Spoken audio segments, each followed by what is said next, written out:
Okay, welcome back to another SQLite tutorial slash video. Today we're going to go over a join. So we're going to join multiple tables together and look at the data that way. And if this is the first video in this series that you're watching, feel free to go back. There's a whole playlist of how we got this far, where we created the database. We started adding some data, updating data, adding a foreign key. And today, like I said, we're going to talk about a join.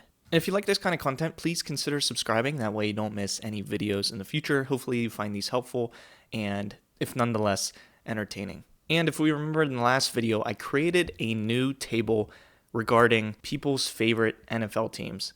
And unfortunately, at the end of that video, after I was done recording, I went to save the changes and something went wrong. The table did not save, and then when I opened it up later, I noticed the table wasn't there. So if it looks different from the last video, if you are following along, that is the reason why. But the concept is still the same. We have a table called NFL Teams. It has a foreign key of people ID, which refers to the ID column in the people table. And if we just look at this data to kind of refresh, here's the NFL teams. We have 3 different people's favorite NFL teams. Person with ID 1, their favorite NFL teams, the Cowboys. 2, the Raiders. 3, the Steelers. And if we switch to the people's table, here's all the data. I added a few extra people just for this video. So it's great and all that we have data in 2 different tables, but since the data is related in a way where the people and their favorite NFL teams are 2 separate tables, how do we join those together to see the data maybe a little more clearly? And to do that, we're going to use the join in SQL. And so it's going to start off like a regular select statement. So select,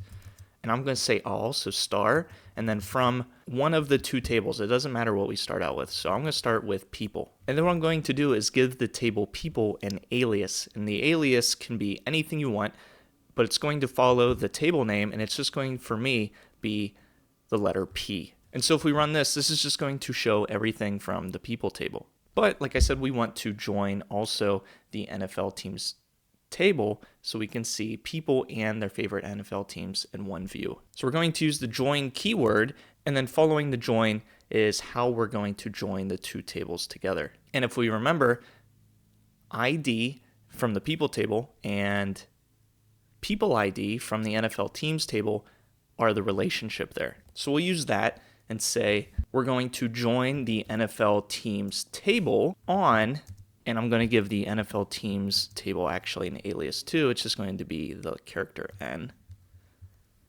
So we're going to join these 2 tables on, we're going to use the on keyword to specify how we're going to join. So p.id is equal to n.people ID, right? So where the people ID is equal to the ID, that's where the relationship is. And now if we run this, we'll see every person in the people's table, or the people table, I should say, not plural, the people table that have a value linked as well in the NFL teams table based on this relationship that we specified.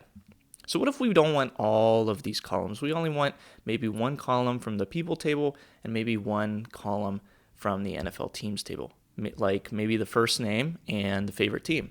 So what we can do, instead of all, we can do p dot first name, comma, n dot favorite team. And now we're not going to see all the table, just the data that we specified. So the first name and the favorite team, but the relationship still holds. Mark's favorite team is Cowboys, Sally's is the Raiders, and Tom likes the Steelers. So the syntax might be a little difficult to wrap your head around, but really it's pretty simple.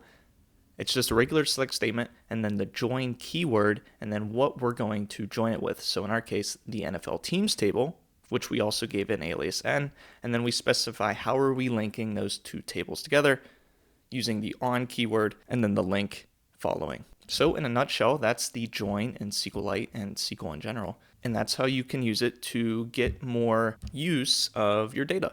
So thanks so much for watching. I hope to see you in a future video, and take care.